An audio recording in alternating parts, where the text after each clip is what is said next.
تو جس تیقن کے ساتھ عمران خان صاحب 17 تاریخ کو یعنی بروز ہفتہ ایک بڑا اعلان کرنے جا رہے ہیں، آپ کیا سمجھتی ہیں کہ حکومت اور تحریک انصاف کے مابین جو مذاکرات ہو رہے تھے، بیک ڈور رابطے ہو رہے تھے، کیا بے نتیجہ ختم ہو گئے؟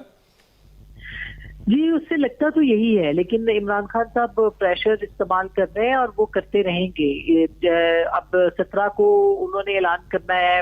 کہ کس تاریخ کو توڑی جائے گی، جو وہ تاریخ جب آئے گی تو پھر اس وقت جو ہے وہ پھر ایک اور تاریخ بھی آ سکتی ہے۔ تو یہ تاریخ پہ تاریخ والا منصوبہ جو ہے وہ زیادہ لگتا ہے، لیکن ہو سکتا ہے کہ عمران خان صاحب یہ فیصلہ کر بھی لیں، اس کے امکانات گو کہ کم ہے۔ لیکن اگر اتحادی حکومت بھی چاہتی ہے کہ اس معاملے کو جو ہے وہ نپٹایا جائے اور کسی طریقے سے اسمبلیوں کی تحلیل کو روکا جائے اور پولیٹیکل انسٹیبلٹی سے بچا جائے، تو پھر ظاہر ہے کہ ان کے پاس بھی آپشنز اور پلانز جو ہیں وہ موجود ہیں۔ اور ہمارے ذرائع یہ بتاتے ہیں کہ انتخابات تو ایک ایکسٹریم وہ ہوگا، لیکن اس کے ساتھ ساتھ یہ بھی ہے کہ آپ فوری طور پر جو ہے وہ اسمبلیوں کے پاس،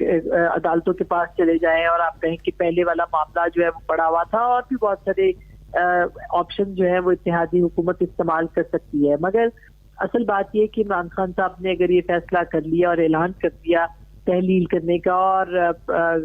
وزیر اعلیٰ نے جو ہے وہ اسمبلی بھیج دی، تو 48 گھنٹے کے اندر اندر جو ہے وہ اسمبلی اور برخاست ہو سکتی ہے، حکومت پہلی ختم ہو سکتی ہے۔ یوٹیوب پر گوگلی ٹی وی دیکھنے کے لیے youtube.com کی سرچ بار میں گوگلی ٹی وی ٹائپ کریں۔ گوگلی ٹی وی کے پیج پر سرخ رنگ کے سبسکرپشن والے بٹن پر کلک کرنا نہ بھولیے۔ یوٹیوب پر اپلوڈ ہونے والی ویڈیو سے باخبر رہنے کے لیے بیل آئیکن پر کلک کیجیے۔ آپ کو ہر نئی آنے والی ویڈیو کے بارے میں نوٹیفیکیشن موصول ہو جائے گا۔